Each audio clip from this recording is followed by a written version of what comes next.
E hoje eu tenho o prazer de entrevistar duas colegas de trabalho que já foram jornalistas, agora elas estão numa outra pegada aí. A Cláudia Reis, inclusive, que foi minha colega de trabalho na Record. Hoje ela é psicopedagoga e trabalha mais nesse universo infanto-juvenil, mas ela vai contar um pouquinho para a gente dessa virada na página profissional dela. E a Zahri Elmalek, que é jornalista também, agora mergulhou totalmente aí no mundo do faz de conta, contando histórias como escritora. Zahri, Cláudia, prazer receber vocês aqui no Não Pira, viu? Oi, Patrícia, muito bom estar aqui com você. Eu acompanho seu trabalho há muito tempo, é um prazer enorme estar fazendo praticamente a primeira entrevista sobre o Reino de Orecário com você. Prazer estar aqui, gente. Muito feliz, primeiro por você lembrar que a gente já foi colega, né, na Record, mas, assim, eu estou especialmente feliz de estar aqui hoje porque eu sou amiga da Zahri de longa data e é incrível como os caminhos, né, assim, não só na literatura, mas na vida também, eles vão se cruzando. E nós que nos conhecemos anos atrás, de frente para a câmera, nos encontramos hoje rodeadas de livros, rodeadas de crianças, de adolescentes. Incrível como que o nosso trajeto hoje está bem próximo, né? Inclusive de Fortaleza ela veio para São Paulo e eu do Rio de Janeiro vim para São Paulo, estamos todos aqui. Cláudia, e assim, como o pessoal também está acompanhando a gente, não só pela rádio, mas também pelo YouTube, pelo nosso podcast, as pessoas elas te reconhecem bastante pelo vídeo. Você foi apresentadora no ramo esportivo na Record, você ficou muitos anos trabalhando como jornalista esportiva, né, como apresentadora. Como que foi essa sua mudança aí de trabalho? O que aconteceu para você fazer essa mudança profissional? Eu queria que você contasse um pouquinho antes para a gente, depois eu vou para a Zahri. Vou contar assim, o que aconteceu? Depois que eu virei mãe, foi um marco na minha vida. Assim, a maternidade me transformou muito. E eu comecei a ter despertada para outros objetivos, outras vontades. Então, assim, meu desejo de aprender, eu sempre gostei de estudar muito, ele se voltou praticamente todo para o desenvolvimento infantil. Então, assim, quando eu ia fazer reportagens com crianças, assim, no âmbito esportivo mesmo, eram as reportagens que eu mais gostava de fazer. Eu gostava muito de ver essa evolução e eu via em casa isso, né? Então, assim, foi um desejo meu. Então, eu comecei a estudar, primeiro estudar, né, sozinha, com livros, em casa, até que eu resolvi fazer um curso de formação em psicopedagogia, porque eu também tinha esse projeto de levar essa questão de comunicação, essa questão da escrita, para as crianças. Era um sonho já meu de infância, assim, de escrever para crianças. E aí eu tive essa oportunidade, comecei a atuar, a estudar e a prática clínica veio para mim. E aí coincidiu de eu sair da Record em plena pandemia e aí eu mergulhei de cabeça nisso e hoje estou aqui. Feliz, assim, muito feliz. E, assim, é um início, né? É um recomeço. E a psicopedagogia, ela trata justamente do aprendizado, né? Da vontade de aprender. E essa vontade, ela sempre esteve muito presente dentro de mim. Então, assim, para mim é muito fácil tentar ajudar alguém a querer aprender, porque eu sempre tive isso. Então, assim, eu acho que nada acontece por acaso, viu, Patrícia? E, assim, tudo é uma construção. Quando eu vejo que hoje eu estou atendendo crianças com oportunidade de escrever, né, para elas, de comunicar valores, por isso que eu estou aqui com a Zahri, porque nós comunicamos valores semelhantes, nós acreditamos nas mesmas coisas. E eu tenho o poder de alcançar os pais. Esses pais talvez me conhecem de um outro momento, um momento que eu estava ali falando de esporte, de vida, de alegria. Eu acho que isso é muito bacana. E, assim, a gente não perde, né, tudo que a gente construiu.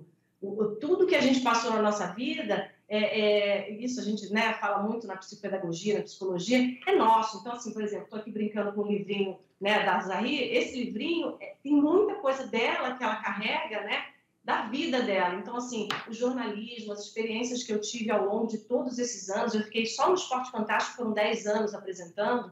Então, assim, todos esses contatos que eu tive com outras pessoas, isso tudo contribuiu para que hoje eu fosse a Cláudia Reis, que quer fazer isso. Eu não sei se daqui a 20 anos, né, porque eu quero morrer com 100 anos, sempre falo isso, eu não sei se daqui a 20 anos eu vou estar me propondo a fazer outra coisa diferente, mas eu acho que o desafio é esse, a gente olhar para dentro de si, ver o que realmente está ali, o que é que dá aquela vontade, dá alegria, dá paixão, dá desejo de fazer.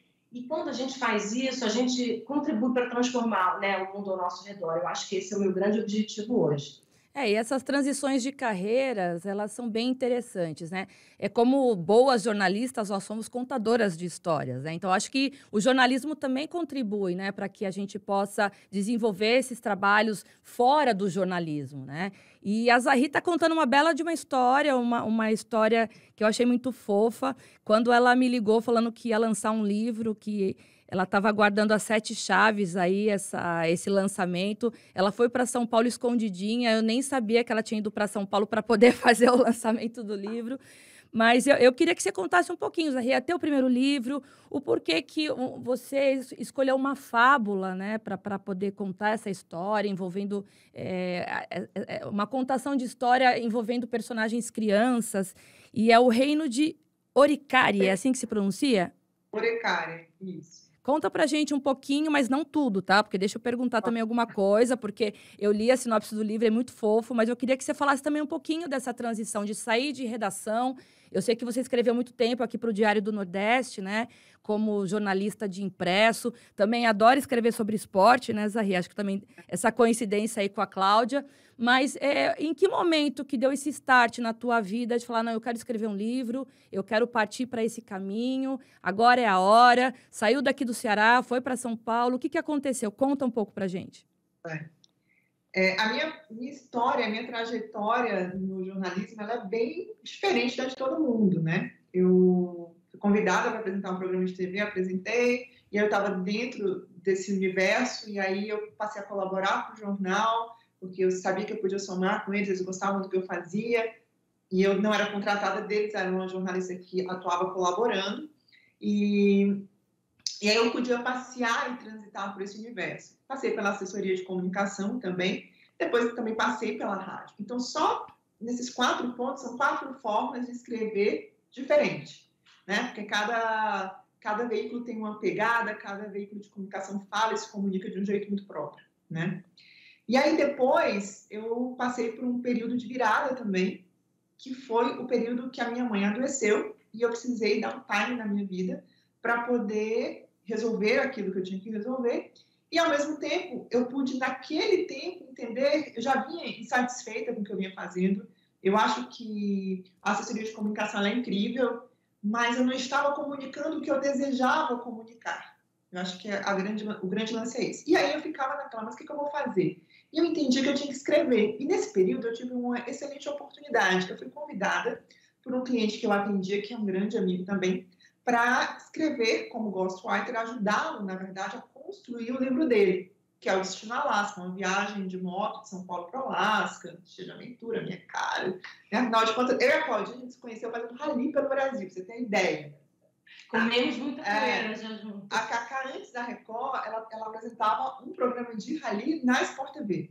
E eu na TV Diário em Fortaleza. Então, a gente tem, assim, muitos anos de vivência. E a gente era aquela amiga de se encontrar cada vez num lugar diferente do Brasil.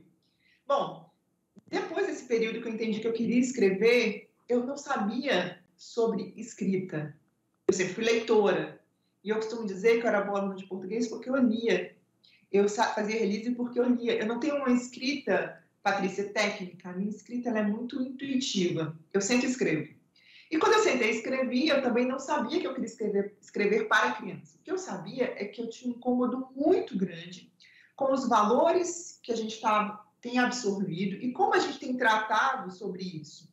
Então, por exemplo, quando a gente fala de preconceito, seja ele em que âmbito for, se desde muito cedo a gente aprender que a gente tem que respeitar o outro, apesar das nossas diferenças, sejam quais forem, mas se o respeito prevalece, eu estou sendo, né, preventiva com preconceito, por exemplo, entendeu? Se eu sei que tudo que... A gente pode falar isso hoje, que tudo aquilo de ruim que basicamente a gente convive está na mentira, né? Porque quando você não fala a verdade, tudo isso tem um ponto. Então, se alguém é corrupto lá na fase adulta, começou mentindo, né? Porque concorda com aquilo. Então, são valores que, quando a gente olha muito para a base, eles são difíceis da gente achar. Porque a verdade, ela passou a ser relativa. A gente olha para os games, por exemplo, a gente vê que tem game que não faz diferença você ser bom ou mal. Depende do seu objetivo, entendeu? E eu queria muito me posicionar sobre isso, mas eu nem sabia. Eu fui descobrindo na medida que eu fui escrevendo. E aí eu procurei... Por que eu fui para o faz de conta, como você falou, né? Para a fantasia. Cara, eu amo a fantasia. Só para finalizar, eu comecei a escrever na fantasia porque eu entendo que a fantasia ela permite que nós, em qualquer faixa etária, possamos absorver os valores que aquela história nos conta. É como quando você lê O Pequeno Príncipe quando você é pequena e você lê O Pequeno Príncipe quando você é adulta, por exemplo. Entendeu? Então, e eu queria saber, aí é uma pergunta para as duas que eu vou fazer, porque a Cláudia, ela está direcionada mais a esse trabalho agora infanto-juvenil, ela também escreve, né, psicopedagoga, e a Zahri é escritora. Nós sabemos que hoje eu também sou mãe de uma adolescente de 17 anos, tenho também um pequenininho de 7 anos. Hoje as crianças, elas esqueceram do lúdico, né? De folhear um livro, de fazer uma leitura, aquela leitura que na nossa infância a gente fazia realmente, né? De pegar o gibi e ler, de pegar o livro na biblioteca, né? A locação do livro na biblioteca, você ia até a biblioteca para poder locar um livro, ficava uma semaninha para ler. A gente não tem mais isso, né? Porque hoje se baixa o livro pela internet, a internet traz essa rapidez que nem sempre é saudável. Então, eu queria saber da Cláudia o que ela acha em relação a isso, o que ela sugere para esses pais que procuram ela no consultório, né? E se a Zahri pretende fazer com que as pessoas que comprarem o livro dela realmente vai lá para poder folhear o livro, né? Comprar numa livraria, fazer aquela coisa do gostoso, de ir lendo por capítulos, deixar lá na cabeceira. Eu queria que vocês falassem para mim o que vocês pensam em relação a isso hoje. Olha, Patrícia, eu acho que tem duas questões aí. Uma coisa é a leitura, outra coisa é o livro físico, né? Assim, esses livros físicos, como a gente está vendo aqui, o Reino de Uricária, também pode ser na internet. Você pode baixar uma versão online, por exemplo, você pode comprar uma versão online, um e-book. Eu acho que o ponto ele vai além do meio que o livro chega para você. Eu acho que um dos pontos que eu friso muito com os pais, que aí abrange a leitura e abrange outros posicionamentos e atitudes dentro de casa, as crianças elas vão seguir exemplos. Elas ainda estão num universo muito lúdico, sim, internamente, né? Elas projetam imagens que são sempre lúdicas, o aprendizado, o conhecimento vem através do fazer, diferente de nós que ainda pensamos, olha, a gente vai... imaginar que isso seria dessa forma. Não, elas vão através do fazer. Então, assim, pegar um livro, seja folheando, ou seja online, que seja com o dedinho ali no tablet, seja do pai, da mãe, isso é um hábito, né? E cabe, sim, aos pais ajudar essas crianças a terem hábito. Como que você quer que o seu filho leia se você não lê nada? É muito difícil.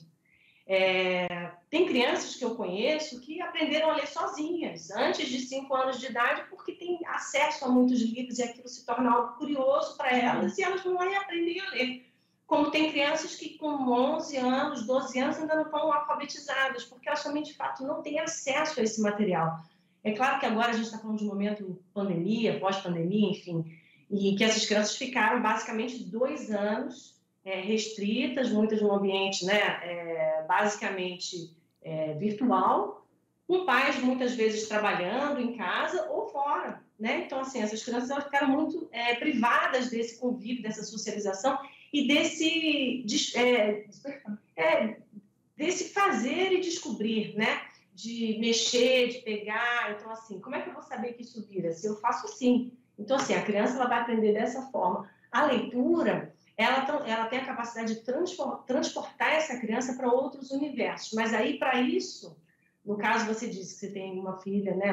Uma filha, desculpa, eu não vi se é menina ou menina, de 7 e de 17. Né? A menina é de 17 e o filho é de 7. Então, você vê realidades muito distintas, né? Assim, a sua filha ela tem capacidade mais velha, ela tem capacidade de pegar por si só, ela vai escolher, né? Qual o conteúdo que ela quer ter acesso. Talvez o menor não, ele precise ainda de alguém que vai ali, talvez até o ajude a ler, não sei, né, pela idade.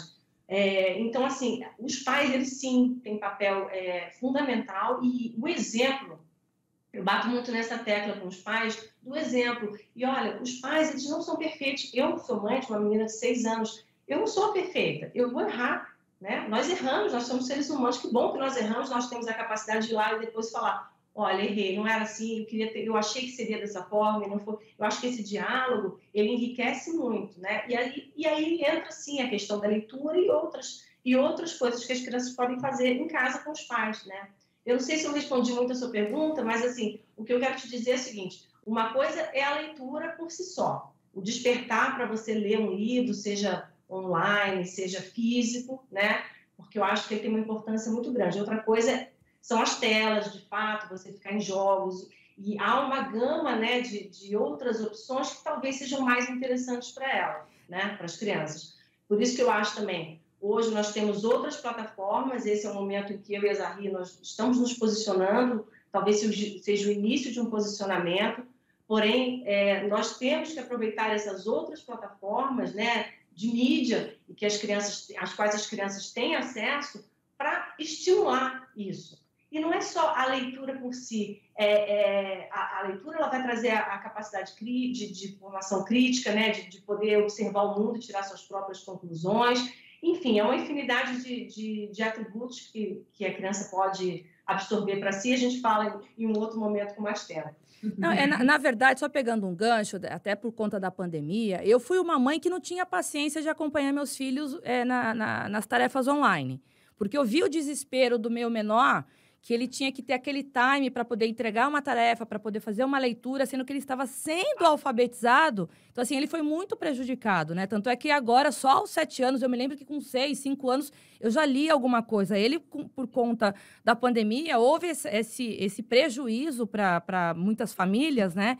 Principalmente em relação a essas crianças que precisaram utilizar do online para uma alfabetização, para o acesso a esse mergulho à leitura, né? Então, por isso que eu falei um pouquinho do resgate do lúdico, porque em casa a gente precisou colocar uma criança para poder fazer uma leitura e tentar intervir com o processo também escolar online, porque estava difícil tanto para as crianças quanto para a gente, né? Quanto para os pais.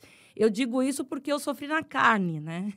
E, então, é justamente isso. Quando eu li um pouquinho do que você acredita, né? Que o poder dos contos e das histórias pode fazer com essa mobilização das crianças e adolescentes no processo de estimular o processo de desenvolvimento de aprendizagem, né?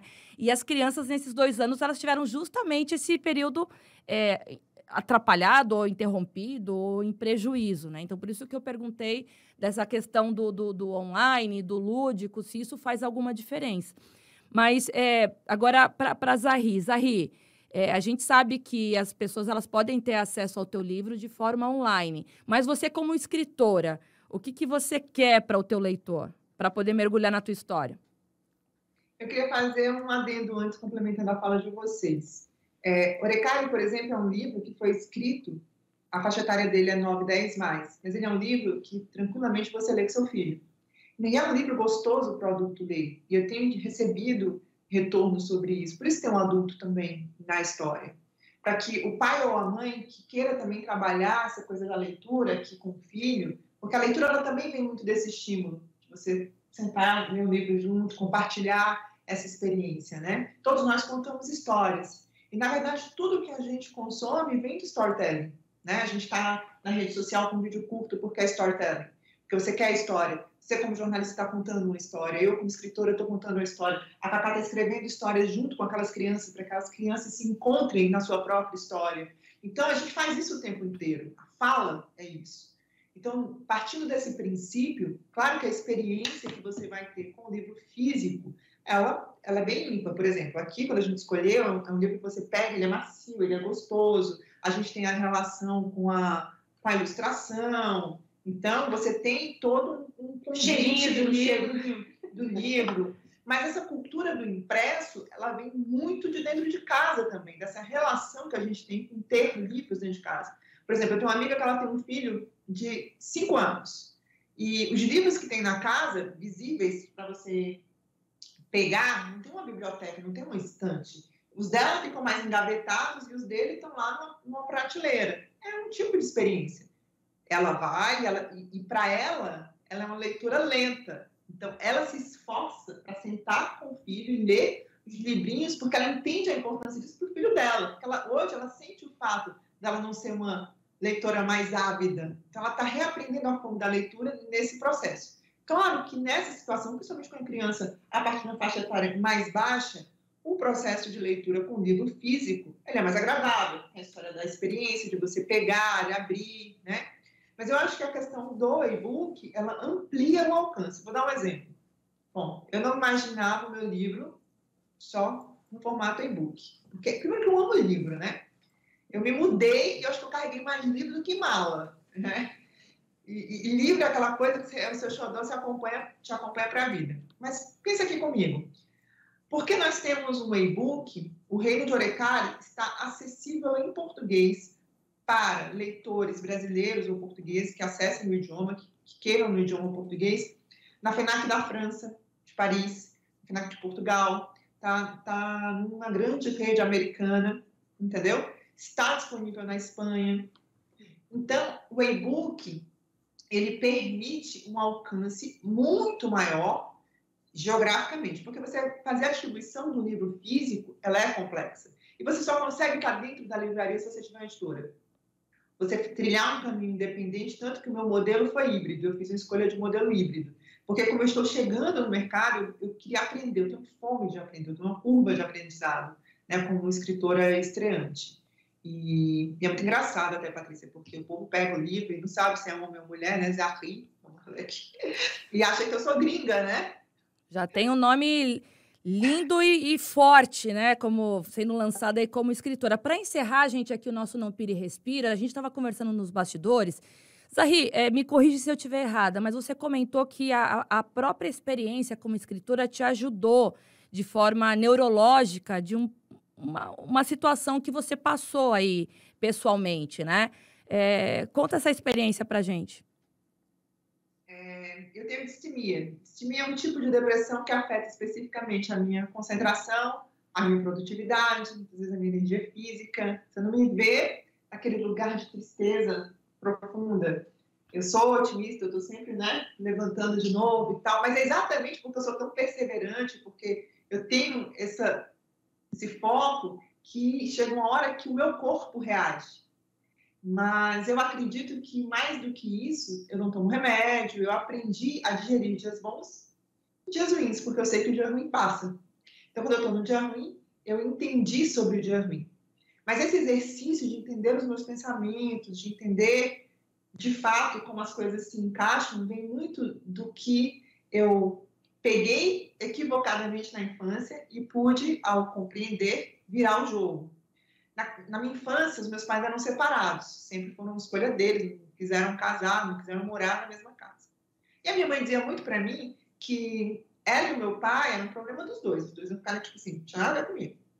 Então, que eu sempre tinha que amar meu pai, tá? Então eu fui criada indo para casa de um e de outro, mas era incrível, Patrícia, se eu fizesse alguma coisa que lembrasse uma atitude do meu pai, porque a gente é filho, né? Meu pai não orgânico, em alguma hora você vê aquela outra pessoa no filho. Nossa, minha mãe virava para mim e ela não fazia por mal. Mas ela lançava aquela raiva que ela queria dizer pro meu pai e dizia assim, você é horrível, você é igual ao seu pai. Sabe? Você vai terminar sozinho. Então, tudo aquilo que ela queria dizer muitas vezes pro meu pai, quando ela me via fazendo algo que trazia a memória dele, a frustração dela com ele, vinha sobre mim. Então, eu ouvi durante muito tempo palavras muito duras, que para ela não faziam diferença, porque ela não percebia, ela não fazia por mal, sabe? Era aquela coisa tão... E a minha mãe era uma mãe super dedicada. A minha mãe era assim, nossa, o que ela pudesse fazer, ela fazia por mim. Mas ela vinha, como a Cacá falou sobre os pais, a minha mãe já tinha problemas de relacionamento com o pai dela, que refletia naquilo que ela trazia para mim. Então, aquelas palavras que eram lançadas sobre mim, que eu era horrível, que eu era um monstro, que eu ia terminar a vida sozinha, que eu era todos os defeitos do meu pai, na medida que eu fui crescendo, eu acreditava profundamente naquilo. Porque alguém me disse aquilo a vida inteira.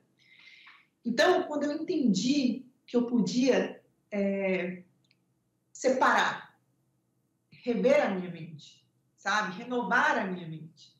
Isso é uma coisa muito que eu aprendi muito na minha leitura bíblica, né? Eu amo ler a Bíblia, eu leio a Bíblia todos os dias e fala muito sobre o renovar da mente, que é uma coisa que a psicologia fala hoje e ela está falando lá desse meu tempo, que é o quê? É o que o otimista fala, é o que o coach fala da palavra que você repete de uma forma valorizando você. Mas eu entendi que não adianta eu repetir algo que eu não acredite. Eu tenho que abrir mão daquilo que eu acredito de forma equivocada e pegar aquilo que eu sei que eu de fato sou.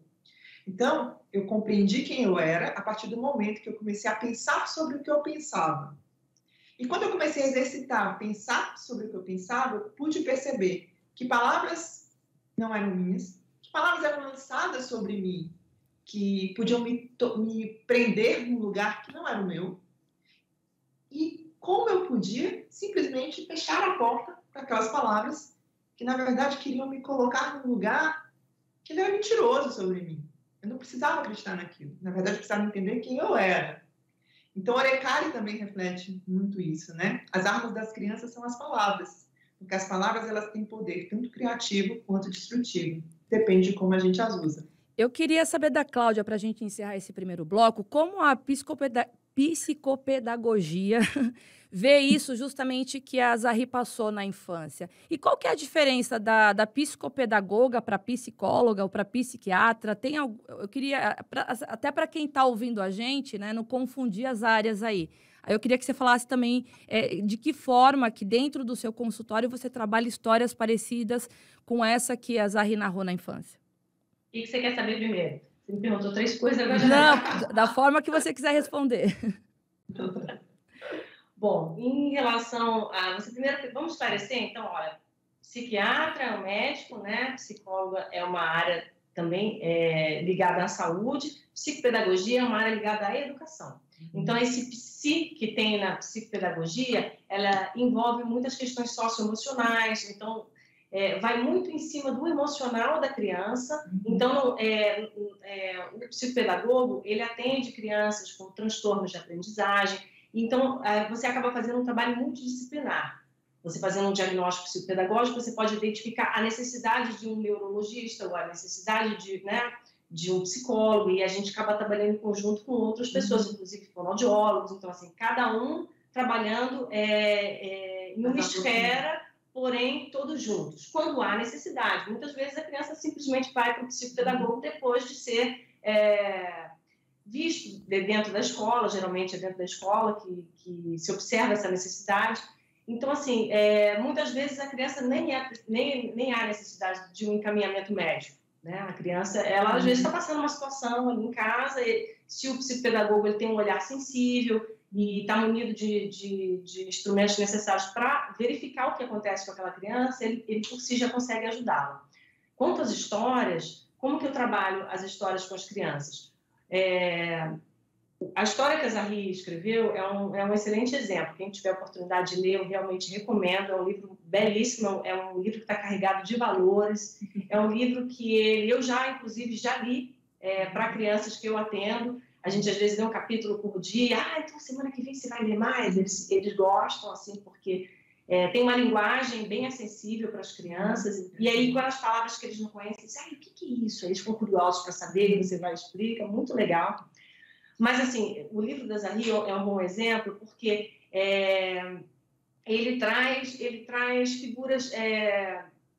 traz muita simbologia. Então, assim, quando a criança ela ouve uma história ou lê uma história como essa, ela se reconhece ali. Então, assim, muitas coisas que acontecem com um determinado personagem, puxa, aquilo ali, eu já senti isso, eu me vejo ali. Então, eu não preciso, de repente, virar para o meu pai ou virar para o meu professor ou para quem quer que seja, um adulto, e falar, olha, eu estou sentindo isso e isso. A criança, às vezes, ela não tem essa capacidade ainda de se expressar e de reconhecer os próprios sentimentos. Porém, o livro, uma história bem escrita, que traz à tona valores e posicionamentos, não é nem só posicionamentos, personagens que você consegue se identificar com esses personagens. Essa criança, ela consegue transcender dali. Ela, através do lúdico, como você já tinha dito antes, ela viaja literalmente, assim como nós adultos, como assistimos um filme, não é? A gente faz isso. Ela consegue ir lá e aí reconhecer essas questões. E aí, claro, assessorada, no caso, por uma psicopedagoga como eu ou outros profissionais que estejam, né, atentos a esse movimento da criança, aí sim a gente pode trabalhar com ela essas questões. Então, assim, por que eu resolvi escrever para crianças? Há muitos contos, histórias clássicas, né, que nós podemos utilizar para trabalhar questões assim que são universais, né, que estão até no inconsciente coletivo. Porém, eu senti a necessidade, e justamente por eu ter essa habilidade da escrita e a vontade de escrever, que eu resolvi escrever histórias personalizadas. Então, assim, eu conheço um menino assim, assado, que eu atendo, e ele tem questões assim, assim, assim. Então, eu vou escrever para ele uma história que faz sentido para ele, que não vai ser com o nome dele, nem, ele não é o personagem principal. Eu vou escrever uma história. Aí também eu viajo na minha, né? Eu também vou na minha criança interior, eu vou na minha imaginação, e eu tenho eu vejo como uma missão. Eu vou, através dessa história, através desse objeto cultural, acessar essa criança. Então, eu vou lá e escrevo coisas para ele que eu acho que ele precisa aprender ou reconhecer naquele momento que ele está vivendo. E nosso trabalho, meu principalmente, ele é muito fenomenológico. Então, assim, ele não é taxativo, no sentido de que essa criança é assim. Não, neste momento, essa criança está apresentando determinadas questões que vão ser trabalhadas agora. Então, ok, eu vou trabalhar essas questões com ela. Nada impede que depois eu vá escrever outra história. Claro, a gente vai trabalhando com muitos outros instrumentos. Mas a questão das histórias, quando eu escrevi a primeira história, já foi muito legal. Então, quando eu escrevi a primeira história, eu já recebi um retorno muito bom, porque eu consegui acessar a criança. Vou falar por alto, era um menino que ele não estava alfabetizado, ele estava com sérias questões para se alfabetizar, já numa idade avançada para a alfabetização, e já estava no terceiro ano, para o quarto, ainda não alfabetizado, e eu consegui identificar que essa não alfabetização ela estava acontecendo por questões emocionais, por questões vividas na história dele, como todos nós temos questões, né? E através da história eu consegui ajudá-lo a perceber, não com palavras ditas diretamente para ele, mas através dessa simbologia, através da identificação, através do próprio reconhecimento dele, de se ver em determinado personagem. Eu fiz uma história com muitos personagens. Quando eu escrevi, eu imaginei um sendo ele, não era o personagem principal, mas ele se identificou justamente com o personagem que eu tinha escrito para ele. Consegui ler essa história com os familiares, né, com a família dele. Então, assim, também consegui alcançar a família. E foi, assim, um processo que não parou só na leitura da história e só nas atividades que foram feitas em seguida, né? Porque é um trabalho, eu não vou só ler a história e tchau, né? Então, assim, você faz uma série de trabalhos posterior àquela história que você desenvolveu, leu e escreveu para essa criança. E é um processo. É você perceber o processo do outro e estar disponível, né, para alcançar o outro. E eu acho que quando a Zahri escreveu esse livro, diferentemente do que eu faço, que é algo ainda muito personalizado, que é o que eu sinto que eu tenho que fazer, algo, né, bem personalizado, a Zahri ela conseguiu alcançar muita gente, porque os valores que ela traz, as questões que ela traz, elas são universais. Só que eu acho que é importante a gente valorizar, tanto no livro da Zahri, como até no material que eu utilizo na clínica, de a gente estar muito atento da procedência desse material. O que esse material traz? Não é só porque é um livro infantil que eu vou dar para o meu filho ler, entendeu? Vamos ler, vamos ver ali se realmente está, né? Porque, assim, tem muitas coisas que estão, assim, no meu ponto de vista hoje, desbalanceadas ou não equilibradas, porque a gente já se acostumou a tanta coisa que a gente já não filtra. Eu acho que esse filtro é muito, muito importante. E, assim, eu estou dizendo que tudo que a Zahri escreveu é perfeito, não tem nenhum, né? Não é isso. É a base de onde foram tiradas essas ideias, entendeu? E eu acho que a gente, você, Patrícia, que trabalha, né, como jornalista há muitos anos, você sabe muito bem disso. Nós trabalhamos com ideias o tempo todo, né? E essas ideias, eu penso que quanto mais ideias positivas, mais ideias construtivas, mais ideias que possam transformar em benefício não só de nós mesmos, mas dos outros ao nosso redor, aí sim, eu estou indo atrás dessas ideias. Muito legal, muito legal. Eu vou dar uma pequena pausa, mas a gente continua no segundo bloco, porque aí eu quero entrar um pouquinho mais aí no livro, que eu já sei que é um mundo de fantasias que a Zahri criou aí, que eu quero saber quais foram as inspirações dela. Se a Cláudia puder continuar com a gente, eu agradeço, vai ser um prazer. Mas a gente vai para um rápido intervalo e volta daqui a pouquinho. Eu espero vocês aqui no Jornal da Manhã.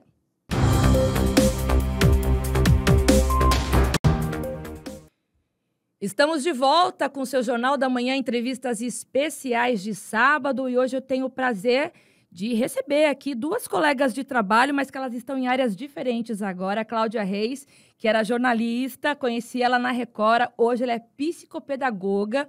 E a Zahri Elmalek. Zahri, você tem um nome chique, viu? Olha, arrasou, viu? Para você. A Zahri também é uma escritora cearense, mas ela foi lá para minha terra, agora está lá em São Paulo, abandonou os cearenses aqui. Mas a Zahri também, por muito tempo, apresentou um programa aqui na TV Diário, e escreveu também muito tempo para o Diário do Nordeste, e agora está mergulhando em outros ares como escritora. No primeiro bloco, a gente falou um pouquinho, né, da importância da boa leitura, desse lúdico de folhear o livro, de cheirar ele, né, de pegar ele na mão, de ter a questão da textura.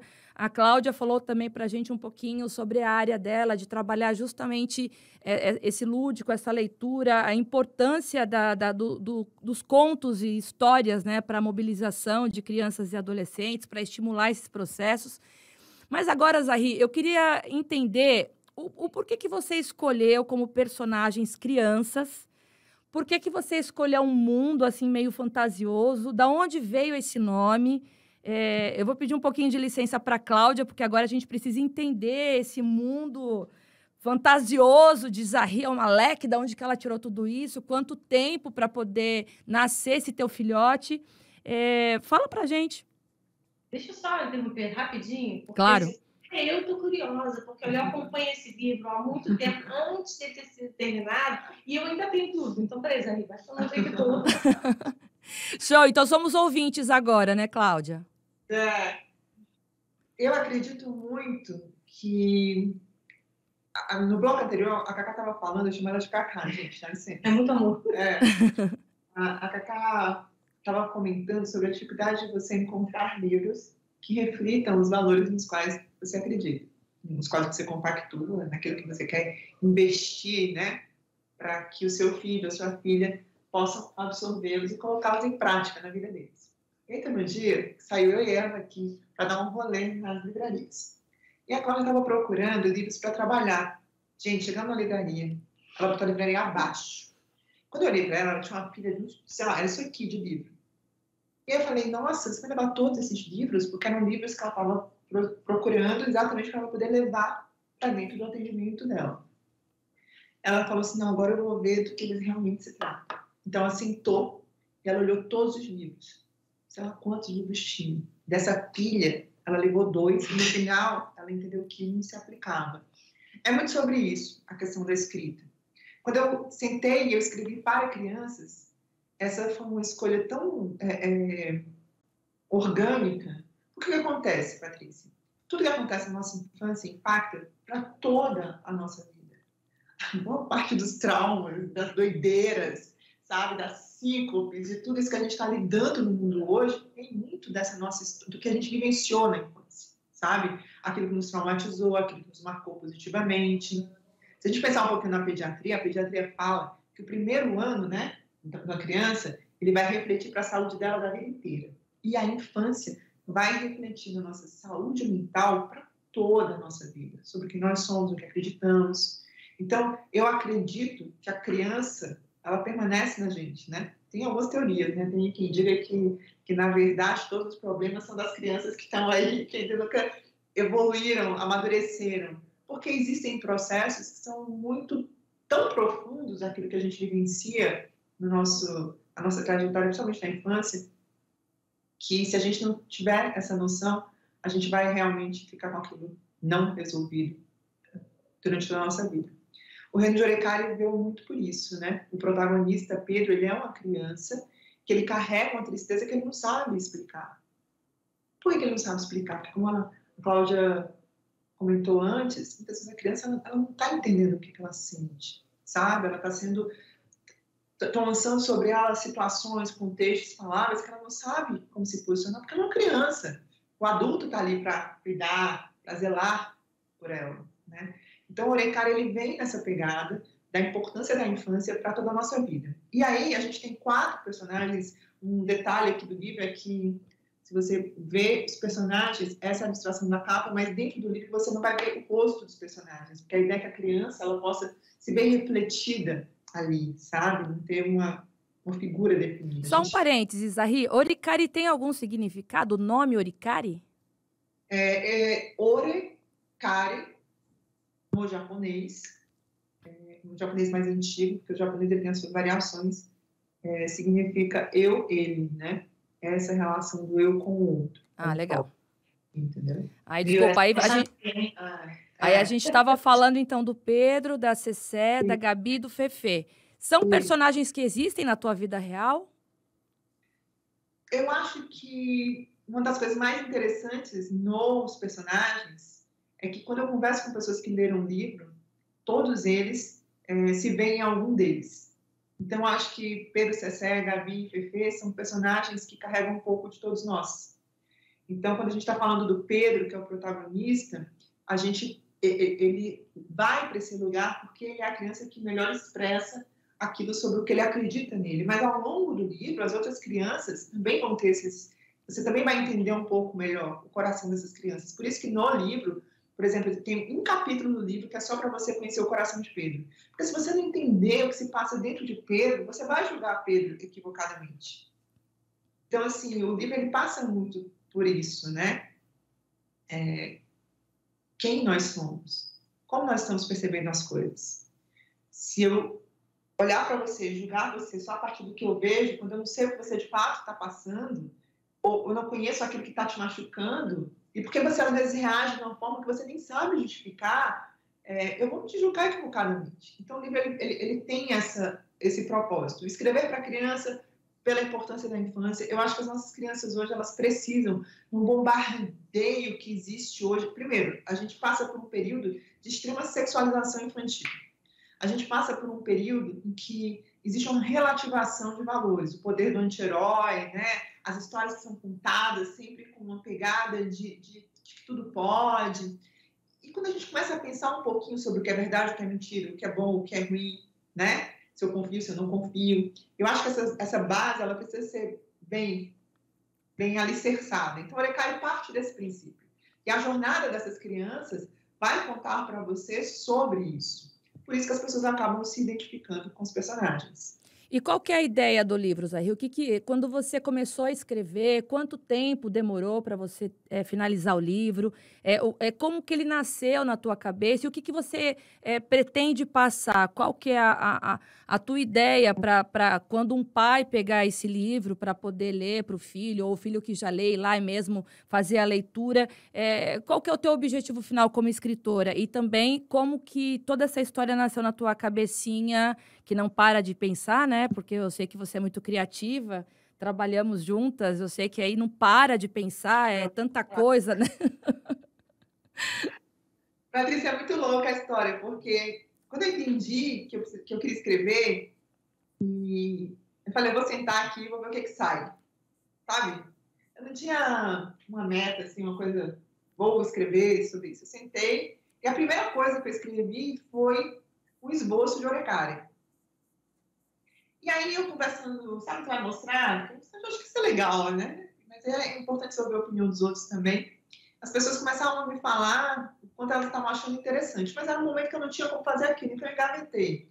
Porque eu não tinha escrito um livro. Eu escrevi um esboço sobre o que seria, provavelmente, essa história. E o esboço original, você tinha a relação do príncipe, que te convidava para esse mundo. E aí, na jornada, você ia passar pelos guardiões, né? Os guardiões, eles são representantes desses valores que a gente estava falando, né? Tanto que na história você vai passar pela verdade, pela bondade, pela confiança, pela obediência, pela honra, pela alegria e pelo amor. Como tornar isso interessante? Porque às vezes é tão piegas, né? A gente está repetindo, mas a gente não está praticando, e a gente está colocando essas coisas em caixinhas. Bom, ficou guardado. Eu comecei a escrever outras coisas. Eu tenho outros projetos que eu estava fazendo. Quando eu tinha escrito o Destino Alasca junto com o Marcos, ajudando o Marcos a organizar o texto para ele. E aí o Marcos soube que eu estava escrevendo para criança. Ele falou, se você está no projeto infantil, eu estou com você nessa. Então, o livro ele nasceu com essa pegada para ser independente. E, na época, eu tinha opções para fazer o livro. E eu resolvi que aquilo que eu estava fazendo não era o ideal. O que eu ia resgatar, né? E aí, eu entendi que era para resgatar Orecária. E no que eu comecei a escrever Orecária, ele foi mudando, sabe, Patrícia? E eu tenho uma característica de escrita. Outro dia um amigo estava falando, você tinha que dar um curso de escrita. Eu falei, mas, gente, eu sou péssima para dar curso. Vou te explicar. Eu sou intuitiva. Então, tipo assim, eu sei que eu quero chegar lá em Orecária, mas como eu vou chegar lá, eu vou descobrir no caminho. Isso no meu processo de escrita.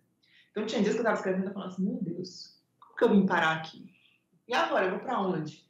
E a coisa mais louca é porque você está criando um mundo de fantasia, você está criando um mundo que é único, ele nasce da sua imaginação, entendeu?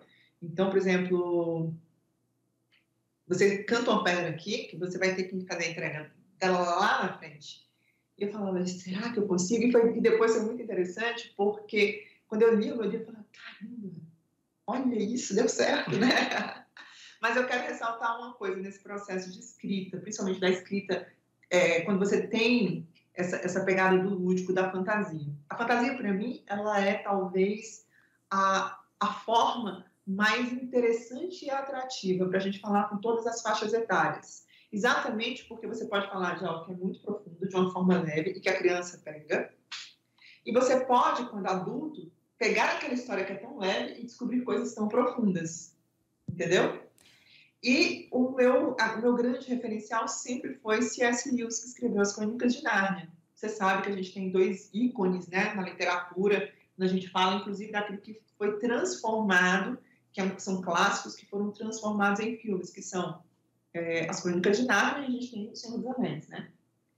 E eu gosto muito das 2 franquias, porque eu vejo esses valores muito bem pontuados ali. Mas Lewis, ele tem o livro que eu tenho, que são das 7 crônicas juntas, no final, ele tem um apêndicezinho, e ele fala sobre escrever para crianças. E eu tomei aquilo ali como uma lição de casa. E ele fala muito sobre você escrever sobre aquilo que você acredita. Nunca escreva para uma criança, você está falando bonitinho para criança, não. Escreva aquilo que você quer contar. Então, o livro é isso. Ele te estica também, porque ele tem um formato, uma estrutura de texto leve, ela é mais cantada para facilitar para a criança mais nova. Ele é fácil de ler, não tem aquelas páginas pesadas, então você flui na leitura. Mas ele também não é pobre de vocabulário, porque, cara, eu aprendi, o meu vocabulário veio da leitura, sabe? Então, eu também não passei a mão na cabeça. Tem palavras que você vai ver, são palavras que, para uma criança, ela tem que descobrir aquilo que vai, mas acrescenta, mas é tudo parte do contexto. Então, o Reino de Orecária, ele vem com essa pegada de usar a fantasia para falar de coisas que são importantes e relevantes e que a gente precisa cultivar. Uma das coisas que a Cata estava até lendo um trecho antes para mim, que ela gosta, e que fala muito sobre isso, sobre a responsabilidade que o adulto tem de irrigar aquelas sementes que são lançadas na criança, o talento da criança, quem ela é, de fato, sabe, esse acolhimento. E quando o adulto, ele não está ali, por isso que tem um adulto na história, quando o adulto não está ali desempenhando com eficiência o papel dele, aquilo também tem um dano, sabe? Mas é bem escritora mesmo, né? Que deixa a gente no mistério. Quer falar, falou, mas tipo assim... Vocês, uma partezinha, pode ver? Então, pois é, mas ela falou, não respondeu o que eu perguntei, por quê? Porque a ideia dela é que eu tenho que comprar o livro para poder ler e eu ter minha opinião. Mas como eu sou esperta, eu vou perguntar para a Cláudia, que fez já a leitura do livro, o que ela entendeu da mensagem do livro, que você não me respondeu, e na clínica, o que ela colocou, né, nessa leitura para os pacientes dela, de ideia, resgatando alguma coisa do livro, e o que ela achou. Queria a opinião da Cláudia. Peraí, só um pouquinho. Lembrando que a fantasia, ela traz essa permissão, por exemplo, a Cacá leu, e aí ela tem os valores e ela pega aquilo. Mas quando ela está trabalhando aquilo com a criança, os valores, a base está lá. Mas como a criança vai traduzir aquilo e pegar também, a fantasia permite que seja de uma forma bem Zahri, individual. deixa a Cláudia falar, Zahri.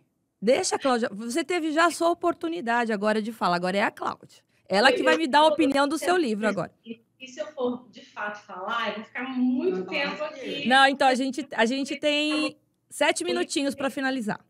O livro, ele é quantos? 7. Tá. O livro ele é bem complexo e ele é bem envolvente. E ele alterna um narrador que tem uma voz, apesar de ser uma criança, um narrador que traz uma voz de um português mais correto, enfim, e tem o coloquial das crianças no meio, as crianças falam, então você reconhece uma criança de verdade. Você não parece que um adulto está escrevendo a fala da criança. Por exemplo, posso fazer só para vocês verem aqui uma partezinha? Posso falar que tem um esquilo? Olha. Tem um esquilo falante nessa história, tá, gente? Aí o garoto entra lá e fala: ei, é um esquilo falante? Ele falou mesmo? A menina que fala, na verdade, tô chocada. Tá escrito assim, tô chocada. Assim, porque a criança falaria isso. E quando eu li com as crianças, foi muito interessante, porque eu comecei lendo, porque aí eu dei um ritmo maior de leitura, né, até pela própria experiência como jornalista.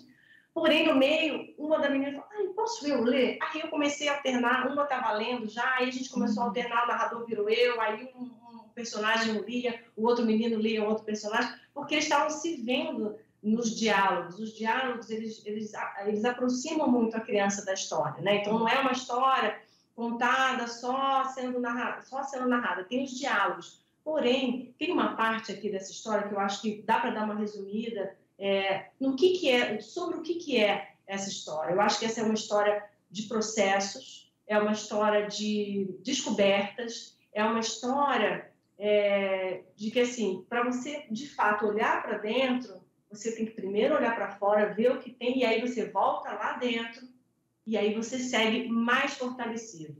Se eu puder te dizer por alto sobre o que é a história é sobre isso. Tem uma parte que eu achei muito interessante, que eu acho que ela traduz um pouco o que a Zahri falou agora há pouco, sobre essa importância, talvez até de um adulto largar e fortalecer a criança, mas a importância que a criança tem.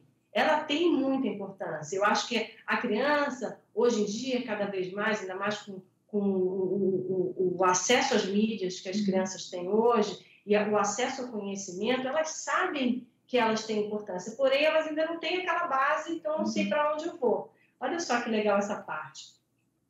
Isso acontece porque aprendemos que o rei Airique, tem um rei nessa história, tá? Que é o rei de Orecada.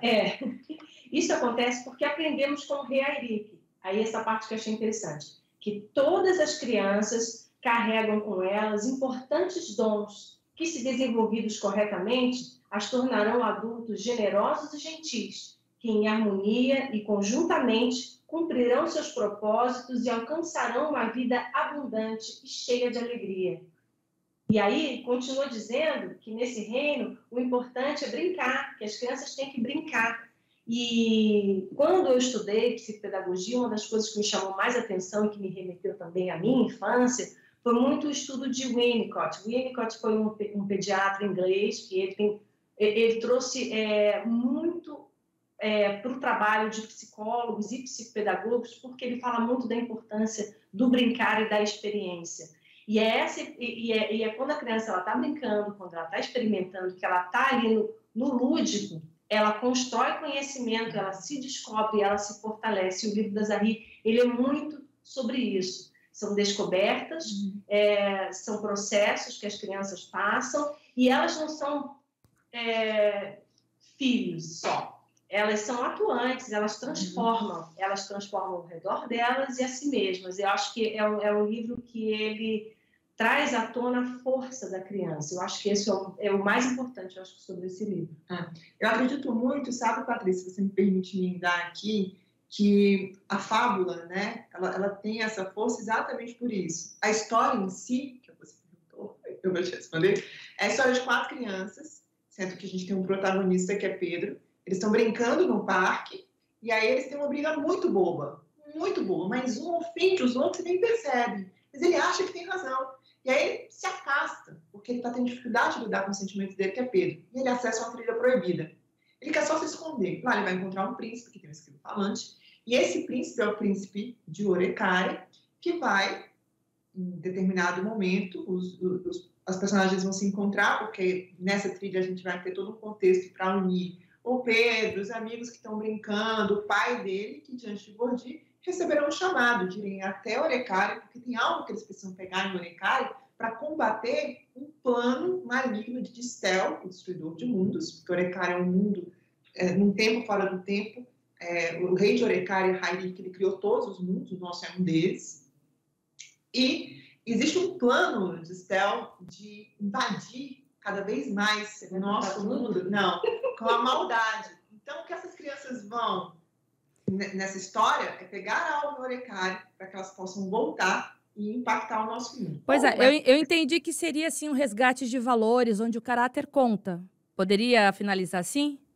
Também, porque na verdade o processo, eles são chamados, são convidados, mas eles têm que passar por guardiões, que vão aprovar se eles podem seguir ou não naquele caminho, se eles estão aptos a chegarem, a entrarem no Orecare, né? Então, assim, todos nós vivemos por uma jornada, e é a jornada que constitui a percepção de quem somos, né? Agora, só na livraria, eu queria que você desse o serviço do livro, Zahri. Eu sei que ele já está nas prateleiras das principais livrarias. Para quem está em casa e não sabe, a Zahri é uma velha amiga minha aqui, que me acolheu muito quando eu cheguei aqui no Ceará. Acho que uma das primeiras jornalistas que eu mantive um relacionamento. Então, por isso que a gente tem essa liberdade de brincar, de falar, de jogar conversa fora. Já me ajudou muito aqui, uma amiga muito querida, e nos momentos mais difíceis estava aqui do meu lado, e eu quero aproveitar também esse canal para agradecer tudo que você fez por mim também aqui, Zahri. E, em contrapartida, a minha forma de agradecimento é esse, né? Colocar uma amiga aqui no meu veículo de comunicação e falar assim, olha, voa, seja feliz, exploda de vender esse livro, porque é isso que a gente quer, por isso que eu vou dar o serviço dele agora. Pode falar. Eu que agradeço. Acho que a gente tem uma história juntas que sempre vai estar para sempre, independente de onde a gente esteja, no nosso coração. E a gente consegue manter contato, ainda que não seja aquele super contato. Afinal de contas, eu estou em São Paulo, agora a gente trocou de estado. Mas eu acho que a coisa mais importante é você saber o bem que eu te quero e eu sei o bem que você me quer. Isso faz total diferença em tudo que a gente, de alguma forma, está ali próxima, né? A gente ama vento também, né? Coisa boa. Você vai pra praia por mim agora, você vai velejar por mim agora. Zahri, você tá muito branca, Zahri. São Paulo tá te deixando pálida. Hoje, total. Tô chocada, é muito meu, né, gente? Mas conta, vamos vender livros, Zahri, vai. Gente, o livro, a gente sabia que não podia entrar nas livrarias sem uma editora. E foi incrível, porque eu resolvi colocar o texto à prova, e a Citadel, que é uma das grandes editoras do Brasil, amou o livro. Você tem 1 minuto, Zahri, vai encerrar o programa. Quer estar com você. E aí a gente está com o livro nas principais livrarias de todo o Brasil. A gente vai estar na Bienal do Livro agora. A Bienal abre amanhã, dia 9, às 15 horas. Eu vou estar no estande da Citadel contando um pouco de Orecare. Mas você pode comprar também diretamente comigo. E aí tem dedicatória exclusiva. Você pode acessar nas nossas redes sociais. A nossa landing page é www.reinodeorecare.com.br e o nosso Instagram e TikTok é @reinodeorecare. E aí, quando você entra na nossa landing page, tem um lugar que você clica e você pode cair na página que você compra com dedicatória. Eu mesma faço, porque eu da Cacá. Eu tenho até um coraçãozinho. Cláudia, e eu queria dizer que eu como uma amiga ciumenta que sou, eu queria dizer que você já recebeu o teu livro autografado. Eu nem o meu recebi, minha filha. Eu recebi ele online e olha lá, né? Então, quer dizer, a amiga cearense aqui, ó, já era. Meu Deus. Não, você sabe que o livro dela, seu livro chegou em Fortaleza antes de todo mundo, só que a gente teve essa dificuldade, você teve Covid, então a gente não conseguiu fazer com que o livro chegasse à sua mão, mas ele vai estar na sua mão rapidinho. Ótimo. Zahri, obrigada, sucesso, foi um grande prazer falar com você. Eu queria agradecer também a participação da Cláudia Reis, que contou um pouquinho também da trajetória dela, essa virada aí, né? De página, essa virada profissional, essa retomada profissional, né? Porque quando a gente sai de uma profissão para começar uma outra, é meio que começar do zero, né, Cláudia? Então, eu imagino que é um início que merece um pouco da nossa atenção enquanto profissional, de começar naquilo que a gente está proposto a fazer, mas começar do zero, né? A gente tem que ser humilde para começar numa outra área.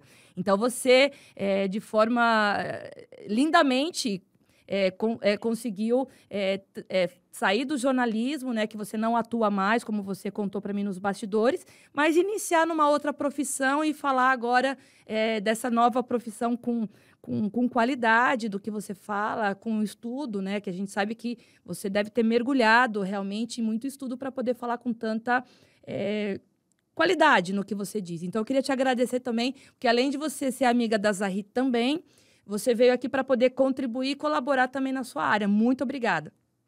Eu que te agradeço, Patrícia. Obrigada mesmo. Obrigada pela oportunidade também de ajudar, né, as pessoas a entenderem um pouquinho o que é a psicopedagogia, que acho que muita gente ainda não sabe e que está agora cada vez mais necessária, né, nesse momento aí de tanta ausência, né, de pandemia, enfim, as crianças ficaram muito sofridas mesmo. As escolas estão pedindo socorro. Por isso que eu fiz questão de querer que você falasse realmente a diferença, né? Porque você, a Zahri, a gente sabe a diferença da oh, meu Deus! Psicopedagogia, com psicologia e psiquiatria, mas quem está em casa ouvindo a gente pela rádio, talvez faça essa diferença da explicação, e que você explicou bem direitinho, então está registrado aí. Você tem site, Cláudia, caso alguém queira saber um pouquinho mais do seu trabalho nessa nova área? Instagram, Cláudia Mascarenhas Reis, tudo junto. Show. Obrigada, meninas. Um beijo para vocês. Bom frio aí em São Paulo, viu? Beijo, Tudo de bom. Obrigada, Patrícia. Beijo. Beijo. O Jornal da Manhã fica por aqui, mas sábado que vem tem mais Jornal da Manhã, entrevistas especiais comigo, Patrícia Caldeirão, aqui no nosso Jornal da Manhã Entrevistas, Jovem Pan News Fortaleza. E você acompanha a gente por todas as plataformas aqui, redes sociais, pelo YouTube, pelo Instagram, pelo podcast e aqui pela Rádio Jovem Pan. A gente se vê sábado que vem. Um ótimo final de semana para todo mundo. Tchau.